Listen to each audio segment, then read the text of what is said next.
نحمده ونصلي على رسوله الكريم اما بعد فاعوذ بالله من الشيطان الرجيم بسم الله الرحمن الرحيم والذين يؤثرون على انفسهم ولو كان بهم خصاصة ومن يوق شح نفسه فاولئك هم المفلحون صدق الله العظيم۔ اللہ رب العزت نے ہمیں گھر کے افراد کی تربیت کرنے کے لیے جو ذمہ داریاں عطا فرمائی ہیں ان کا تذکرہ گزشتہ ملاقاتوں میں ہو رہا تھا کہ گھر کے اندر شوہر ہے، بیوی ہے، بچے ہیں، بچیاں ہیں، چھوٹے بہن بھائی ہیں۔ یہ انسان گھر کے ماحول کو کس طرح ان خوبیوں سے آراستہ کرے کہ جو خوبیاں نبی صلی اللہ علیہ وسلم نے سکھائیں، اللہ تعالیٰ نے ان کا حکم دیا ہے قرآن مجید کے اندر۔ گزشتہ ملاقاتوں میں چند خوبیاں ذکر ہوئیں۔ آج کی نشست میں ایک اور خوبی کا تذکرہ مقصود ہے، جس خوبی کے نہ ہونے کی وجہ سے گھر کے اندر ایک نفسا نفسی کی کیفیت ہوتی ہے۔ شوہر چاہتا ہے میری مرضی پوری ہو، میری رائے پہ عمل کیا جائے، بیوی کہتی میری چاہت پہ عمل ہو۔ ماں باپ کو جب بچے دیکھتے ہیں تو بچوں کے اندر بھی یہ چیز پیدا ہوتی ہے کہ میری مرضی پوری ہونی چاہیے اور مجھے یہ چیز ملنی چاہیے۔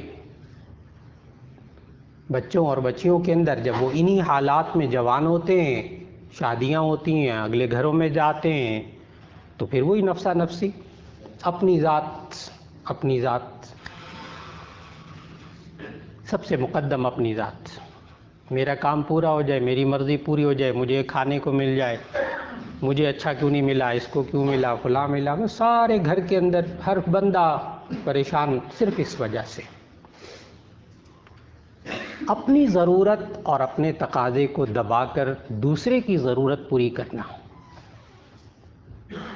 بہت بڑا جہاد ہے، یہ بہت بڑا جہاد ہے جو آج گھروں میں کرنا پڑے گا، جو آج بیوی بچوں کو اس پر لانا پڑے گا اور خود بھی اس پر آنا پڑے گا۔ یہی ایک حل ہے، ورنہ چاہے کتنا پیسہ ہو گھر میں، کتنی نعمتیں ہوں، سب کچھ ہے، لیکن اس کے باوجود جب نفسا نفسی ہوتی ہے تو پھر سارے حیاء کر رہے ہوتے ہیں، شکر کسی کی زبان سے نہیں نکلتا۔ نبی صلی اللہ علیہ وسلم نے یہ کیفیت صحابہ کرام رضوان اللہ علیہم اجمعین کے اندر باقاعدہ پیدا فرمائی کہ اپنی ضرورت، اپنی چاہت، اپنے تقاضے کو دبا کر، اپنی ڈیمانڈ کو دبا کر دوسرے کی ضرورت، دوسرے کی ڈیمانڈ کو پورا کر دینا۔ اور یہ براہ راست حکم دینے سے کہ آپ جناب اپنے بیٹے کو حکم دیں، دے دو یہ بھائی کو اپنے یہ چیز، اس طرح تربیت نہیں ہوتی، اس طرح کچھ اور ہوتا ہے۔ وہ کہے گا میں کیوں دوں؟ بہن کو کہا بھائی کو دے دو یہ، کیوں دے دوں، خواہ میری ضرورت ہے۔ میں نے عرض کیا کچھ سننے کو ملے گا۔ یہ طریقہ تربیت کا نبی صلی اللہ علیہ وسلم نے نہیں اپنایا۔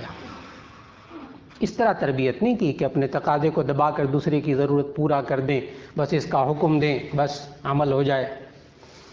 چھوٹے ہوتے بچوں میں چاہے ہو جائے، بڑے ہو کر تو پھر کچھ، میں نے عرض کیا کچھ اور سننے کو ملے گا۔ اس لیے براہ راست اس پر نہیں آنا، براہ راست اس پر نبی صلی اللہ علیہ وسلم بھی نہیں آئے کہ دے دو جی ان کو وہ چیز، نہیں۔ بعض خوبیاں نبی صلی اللہ علیہ وسلم نے ایسی پیدا فرمائیں اس معاشرے کے اندر جس کے نتیجے میں انسان اپنی ضرورت اور اپنے تقاضے کو دبا کر دوسرے کی ضرورت پورا کرتا ہے، بغیر کہے۔ مزاج بنایا بغیر کہے۔ کمال تو یہ کہ آپ اپنے ایک بچے کو ایک چیز دیں اور دوسرے دن معلوم ہو کہ وہ اس نے اپنے بھائی کو دے دی. لو بھائی آپ لے لو، یہ اچھی چیز ہے، یہ آپ استعمال کرو. آپ کو بھی حیرت ہو رہی ہو کہ جی میں نے تو اس کو دیا تھا اور اس نے تو اپنے بھائی کو گفٹ کر دی. آپ نے بیٹی کو کوئی چیز دی ہو اور وہ جناب اپنے بھائی کو دے دے، بھائی یہ تم لو، یہ تمہارے استعمال میں زیادہ اچھی ہے. کمال. یہ وہ مزاج نبی صلی اللہ علیہ وسلم نے پیدا کیا. کیسے؟ سب سے پہلے ایمان پر محنت کی. ایمان پر. ایمان کس چیز کا؟ کہ دینے والا اللہ ہے. دینے والا اللہ ہے. یہ نعمت دینے والا بھی اللہ ہے. اور اللہ پر ایمان کے ساتھ ساتھ آخرت پر ایمان. آج میں اس کی ضرورت پوری کروں گا، اللہ مجھے اس کا آخرت میں اجر عطا فرمائے گا. جب تک ان دو باتوں پر محنت نہیں ہوگی باقی سب باتیں بیکار. باقی سب باتیں بیکار. اگر اس بیٹے کا، اس بیٹی کا، اس بیوی کا، اس شوہر کا اگر اللہ پر ایمان نہیں کہ اللہ نے دی ہے یہ اور اللہ آخرت میں اس کا بدلہ دے گا، جب تک ان دو باتوں پر ایمان نہ ہو تو اپنی ضرورت، اپنے تقاضے کو دبا کر کوئی دوسرے کی ضرورت پوری نہیں کرتا.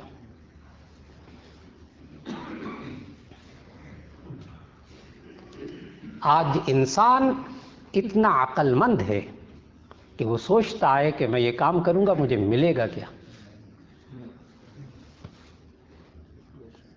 سارے دفتر اس پر چلتے ہیں، اسی نظریے پر، میں کام کروں گا مجھے ملے گا کیا. سارے کاروبار اسی پر چلتے ہیں کہ میں یہ کروں گا مجھے ملے گا کیا. اور جب انسان کو پتا ہو کہ میں اپنی ضرورت، اپنے تقاضے کو دبا کر دوسرے کی ضرورت پوری کروں گا مجھے کیا ملے گا، جب اس پر یقین پیدا ہو جائے تو یہ کام آسان ہو جائے گا کہ مجھے ملے گا کیا. ہاں اس پر اللہ اجر آخرت میں دے گا اور دنیا میں بھی اس کا اثر دکھائے گا اللہ. وہ بھی عرض کر رہا ہوں کیا اثر ہوتا ہے، پھر وہ پورا گھرانہ کیسا ہوتا ہے، پھر پورا معاشرہ کیسا ہوتا ہے. انسان اپنے گھر سے چلے. یہ جو ہم دوسروں کی باتیں کرتے ہیں نا کہ دوسرے ایثار کریں، دوسرے اپنی ضرورت کو دبائیں میری خاطر، یہ ہے انسان آج کا. یہ چاہتا یہ کہ دوسرے قربانی دیں میرے لیے. انسان کا مزاج یہ بنا ہوا ہے. نبی صلی اللہ علیہ وسلم نے سب سے پہلے تو ایمان پر محنت کی. اللہ پر ایمان کہ اللہ یہ چیز دینے والا ہے، اصل مالک اللہ ہے، میں نہیں ہوں، یہ تو اللہ نے دی ہے مجھے. نمبر 2، اگر میں کسی کے کام آؤں گا تو مجھے ملے گا کیا، یعنی آخرت میں عقیدہ آخرت بھی مضبوط ہو. پھر اس کے بعد نبی صلی اللہ علیہ وسلم نے اس معاشرے کے انسانوں کے دلوں سے دنیا کی چیزوں کی محبت نکال دی. کمال کر دی. دنیا کی چیزوں کی محبت نکال دی. یہ نہیں کہ وہ کھاتے نہیں تھے، پیتے نہیں تھے، گھر ہی نہیں بناتے تھے، نہیں، سب کچھ کرتے تھے، کماتے بھی تھے، تجارت بھی کرتے تھے، سفر بھی کرتے تھے، سب کچھ. لیکن دل کے اندر مال کی محبت نبی صلی اللہ علیہ وسلم نے اس پورے معاشرے کے اندر سے نکالتی تھی. ابھی میں عرض کروں گا کہ کیسے پورے معاشرے میں سے کیسے نکال دی.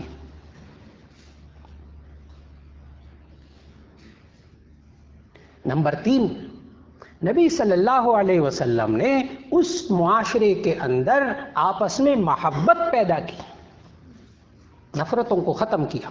یاد رکھ لیجئے گا اگر آپس میں نفرتیں ہوں کوئی دوسرے کے لیے قربانی نہیں کرتا. آپس میں محبت، دو بھائیوں میں محبت ہوگی، دو بہنوں میں محبت ہوگی، میاں بیوی میں محبت ہوگی، ایک دوسرے کے لیے قربانی کریں گے. نبی صلی اللہ علیہ وسلم نے اس معاشرے میں محبت پیدا کی. نمبر 4، نبی صلی اللہ علیہ وسلم نے اس معاشرے کے اندر دوسرے کے دکھ درد کا احساس جسے ہمدردی کہتے ہیں وہ پیدا کی اور اس معاشرے میں سے بے حسی کو ختم کیا، بے حسی کو ختم کیا، دوسرے کے دکھ درد کا احساس اس معاشرے میں پیدا کیا۔ جس معاشرے کے اندر بے حسی ہوتی ہے، مرتا ہے مر جائے کیا ہے فرق پڑتا ہے، باپ ہے نا بیمار ہے پڑا رہے کیا ہے، ویسے ہی بوڑھا ہے۔ نوجوان اولاد کے اندر بے حسی ہوگی، کبھی وہ اپنے آپ کو قربان نہیں کرے گا اپنے باپ کے لیے، کبھی قربان نہیں کرے گا اپنی ماں کے لیے، اور جو باپ بے حس ہو جائے وہ کبھی اپنی اولاد کے لیے قربانی نہیں کرے گا۔ نبی صلی اللہ علیہ وسلم نے اس معاشرے کے اندر دوسرے کے دکھ درد کا احساس پیدا کیا۔ یہ جب چیزیں نبی صلی اللہ علیہ وسلم نے اس معاشرے کے انسانوں میں پیدا کی، اس معاشرے کے انسانوں میں یہ بات پیدا ہو گئی کہ اپنی ضرورت اور اپنے تقاضے کو دبا کر دوسرے کی ضرورت کو پورا کر دینا۔ اور یہ صرف جناب مردوں میں نہیں، یہ خواتین میں بھی کام کرنا ہوگا، گھر کی خواتین کو بھی ان کا بھی مزاج یہ بنانا پڑے گا۔ پتہ نہیں کب آتا ہے، آئے گا شام کو کام کر کے میاں میں تو کھانا کھاؤں سو جاؤں، ہر روز ہی لیٹ آتا ہے۔ اور ایک وہ وقت بھی تھا جو بزرگ حضرات بوڑھے حضرات یہاں موجود ہیں کہ جناب بیوی جو ہے وہ انتظار کر رہی ہے، جاگ رہی ہے، آئے گا تو میں ساتھ ہی کھاؤں گی، اپنے ساتھ ہی کھاؤں گی، میں اس کے کھانا کھا کے پھر میں سوؤں گی، بیٹا آ جائے گا پھر میں اس کے ساتھ کھانا کھاؤں گی پھر سوؤں گی۔ انتظار کر رہی ماں۔ آج کی ماں کے پاس وقت نہیں ہے، اس نے رات کو ڈرامہ بھی دیکھنا ہے، فلمیں بھی دیکھنی ہے، رات کو نیٹ پہ بھی بیٹھنا ہے، اس نے فیس بک کو بھی اس نے استعمال کرنا ہے۔ شوہر کھانا کھا رہا ہے، کھاتا رہے، وہ اپنا وہاں سے نکال لے، گرم کرے اوون میں، خود کھا لے۔ معاشرہ ہمارا معاشرہ خود غرض معاشرہ، اپنے نفس کو صرف پالنے والا معاشرہ، گھروں کا ماحول، اپنی ضرورت اپنے تقاضے کو دبا کر دوسرے کی ضرورت پوری کرنا۔ نبی صلی اللہ علیہ وسلم نے اس وقت کیسا ماحول بنایا کہ وہ صحابی نبی صلی اللہ علیہ وسلم کے پاس ایک تشریف لائے تو سب سے پہلے نبی صلی اللہ علیہ وسلم نے اپنے گھر پوچھوایا کہ کچھ کھانے کو ہے، ایک مہمان آیا ہے۔ صحابی نے دیکھ لیا کہ نبی صلی اللہ علیہ وسلم نے پوچھوایا اور گھر والوں نے کہا ہے کہ کھانا نہیں ہے۔ اتنے میں جب بات کی مجلس میں تو ایک انصاری صحابی، انہوں نے کہا یا رسول اللہ صلی اللہ علیہ وسلم میں ان کو گھر لے جاؤں گا، کھانا کھلا دوں گا ابھی رات کا۔ بہت مستند حدیث۔ وہ صحابی تشریف لے گئے اور ساتھ مہمان کو لے گئے۔ گھر جا کر بیوی سے پوچھا، بیوی نے کہا ایک بندے کا کھانا ہے اور ابھی بچے بھی بھوکے۔ اس نے کہا ٹھیک ہے، بچوں کو بہلا کے سلا دو اور تم وہ کھانا مہمان کے سامنے رکھ دینا، اور جب وہ کھانا کھانے لگے تو تم دیا جو جل رہا ہے روشنی کے لیے، اس کو ٹھیک کرنے کے بہانے اس دیے کو بجھا دینا۔ بیوی نے ایسے ہی کیا، وہ مہمان کھاتا رہا، اس کا پیٹ بھر گیا، سو گئے۔ صبح اٹھے تو نبی صلی اللہ علیہ وسلم نے وہ آیت تلاوت کی جو آج نشست کے شروع میں آیت تلاوت کرنے کی اللہ نے توفیق دی۔ یہ آیت نازل ہوئی ان صحابی کے بارے میں، والذین یؤثرون علی انفسہم ولو کان بہم خصاصہ ومن یوق شح نفسہ فاولئک هم المفلحون۔ والذین یؤثرون علی انفسہم، وہ لوگ جو دوسروں کو ترجیح دیتے ہیں اپنی ذات پر۔ والذین یؤثرون علی انفسہم، وہ لوگ جو اپنی ذات پر دوسروں کو ترجیح دیتے ہیں، ولو کان بہم خصاصہ، اگرچہ خود تنگی میں مبتلا رہتے ہیں، خود مشقت برداشت کر لیتے ہیں۔ وَمَن یُوقَ شُحَّ نَفْسِهِ، اور جو انسان اپنے نفس کے بخل اور کنجوسی سے بچ جاتا ہے، فَأُولَئِكَ هُمُ الْمُفْلِحُونَ، تو یہی لوگ کامیاب ہوتے ہیں، وہی معاشرہ کامیاب معاشرہ ہوتا ہے۔ آپ نے واقعہ تو سن لیا، لیکن اس میں ایک بات پر غور کیجئے گا، وہاں بیوی پر بھی محنت ہوئی ہوئی، وہاں بیوی پر بھی محنت ہوئی ہوئی تھی، ورنہ وہ یہی کہتی تمہیں خیال نہیں آتا بچوں کا حق ہے، مہمان اٹھا کے باہر سے لے آئے، اندر ایک بندے کا کھانا ہے، بچے بھوکے سلاؤ، یہ نہیں ہو سکتا، جاؤ مہمان کو کہیں اور لے جاؤ۔ جی نہیں، بیوی پر بھی محنت ہوئی ہوئی تھی، بیوی کو بھی پتا تھا یہ مہمان نبی صلی اللہ علیہ وسلم کے دربار سے آیا ہے، یہ ایسے نہیں جائے گا، اپنے بچوں کو بھوکا رکھوں گا، اس کو کھلاؤں گا، یہ کہیں اور سے مہمان آیا۔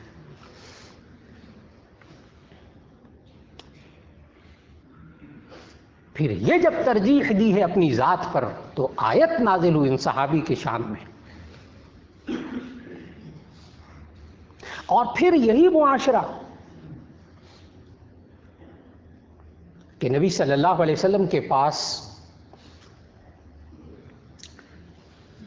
سب سے زیادہ جو مال و دولت آیا ہے مدنی زندگی میں، وہ غزوہ خیبر کے بعد بنو قریظہ اور بنو نذیر کے جو اموال ہیں وہ جب مسلمانوں کے پاس آئے ہیں تو سب سے زیادہ مال و دولت مسلمانوں کے پاس غزوہ خیبر کے بعد آیا ہے۔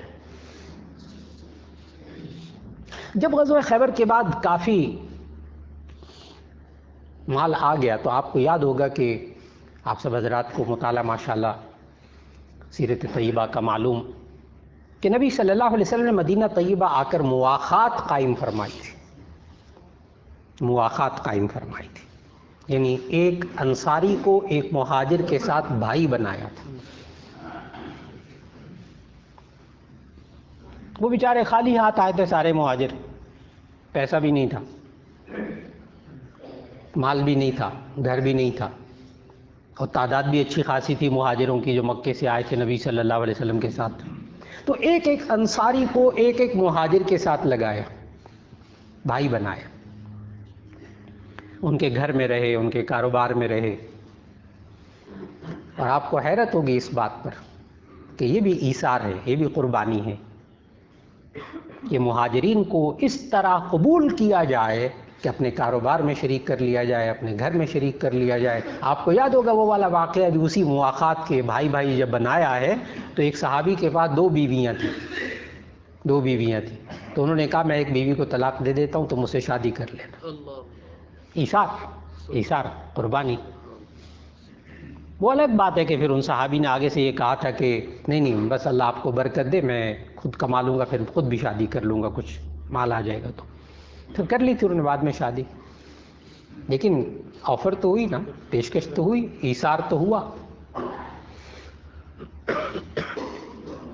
اور پھر اپنے کاروبار میں کسی بندے کو شریک کر لینا، ظاہر ہے اس کا خرچہ بھی برداشت کرنا پڑے گا، کھانا پینا، رہائش، اپنی ضرورت دبانی پڑے گی۔ تو پورے مدینے نے مکے کے مہاجروں کے لیے ایثار کیا، پورے مدینے کے ہر گھر نے مکے کے مہاجروں کے لیے ایثار کیا۔ نتیجہ کیا ہوا؟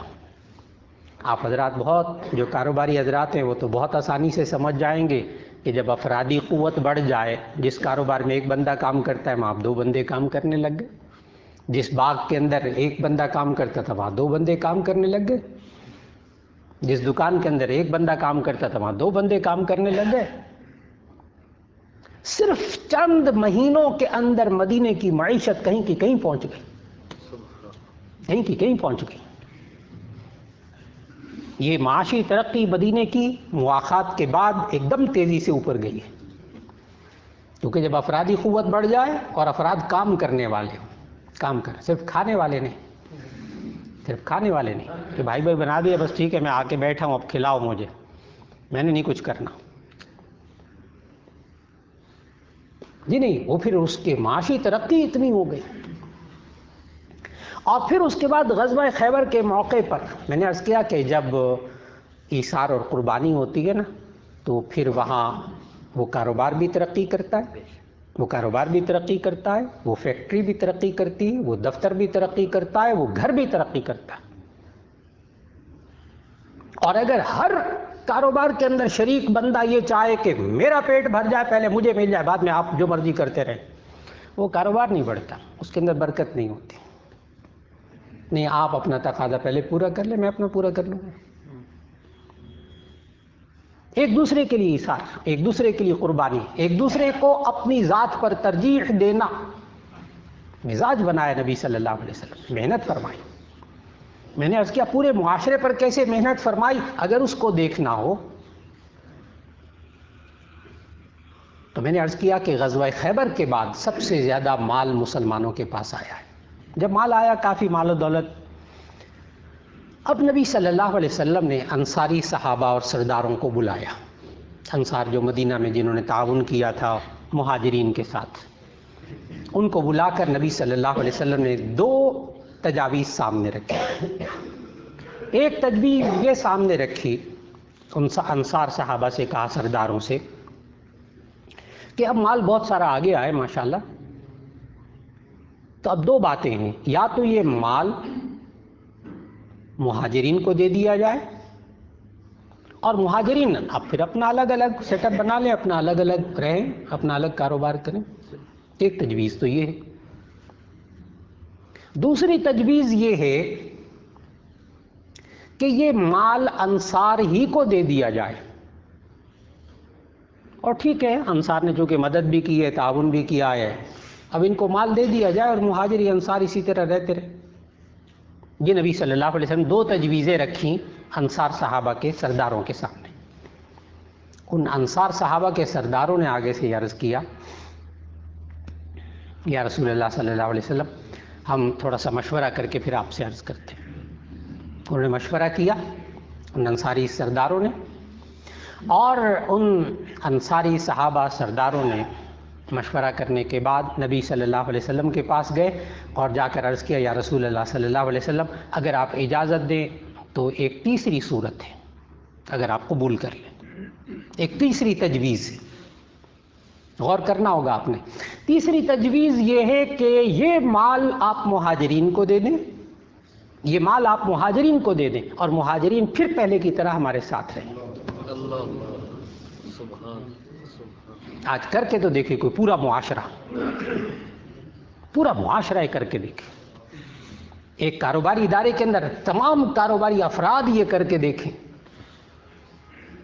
نہیں جی، آپ اپنے جو ضرورت ہے اس وقت وہ پوری کریں، ہم پھر بھی پہلے کی طرح ساتھ رہیں گے، کوئی مسئلہ نہیں. آتے رہتے ہیں، اتار چڑھاؤ آتے رہتے ہیں، کوئی فرق نہیں. اس وقت میں مشقت برداشت کر لیتا ہوں، آپ اپنی ضرورت پوری کر لیں. اس وقت کاروبار ہم اکٹھے ہی کریں گے، فکر نہ کریں، گھبرائے نہ.